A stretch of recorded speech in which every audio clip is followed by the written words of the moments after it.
অহা 1, 2, 3 জুলাই এই তিনিওটা দিন অসমৰ কাৰণে হয়তো এক গুৰুত্বপূৰ্ণ দিন হ'বগৈ পাৰে। প্ৰধানমন্ত্ৰী নৰেন্দ্ৰ মোদী ডাঙৰীয়াৰ প্ৰচেষ্টাত এই তিনিটা দিনত হয়তো আমি এগৰাকী অতিকে শক্তিশালী গুৰুত্বপূৰ্ণ বিদেশী আলহীক আদৰিবৰ বাবে সুযোগ পাম।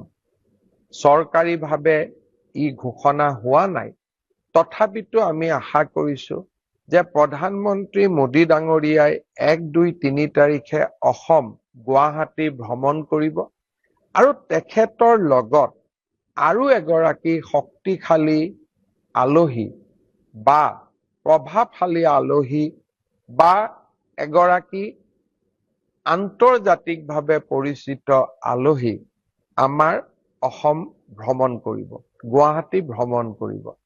তাৰ কাৰণে মহানগৰীখনক সুন্দৰভাৱে সজাই পৰাই তোলাৰ আমি ব্যৱস্থা আৰম্ভ কৰিছো। কাৰণ এনে ধৰণৰ অতিথিক আদৰাৰ সুযোগ হয়তো এজন মানুহৰ জীৱনকালত এবাৰেই হ'ব পাৰে। এনে ধৰণে আমি যাতে আমাৰ আলহীক উপযুক্ত ধৰণে আমি আদৰণি জনাব পাৰো, তাৰ কাৰণে আমি মহানগৰীৰ সৌন্দৰ্য বৃদ্ধিৰ বাবে ব্যৱস্থা হাতত লৈছো। আপোনালোকৰ মই সহযোগিতা আশা কৰিম।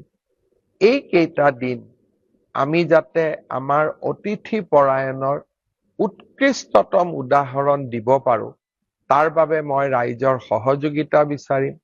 আৰু যি সময়ত মহানগৰীখনক সুন্দৰ কৰাৰ প্ৰচেষ্টা হ'ব, কৰবাত নহয় কৰবাত ৰাইজৰ কিছু ক্ষতিও হ'ব।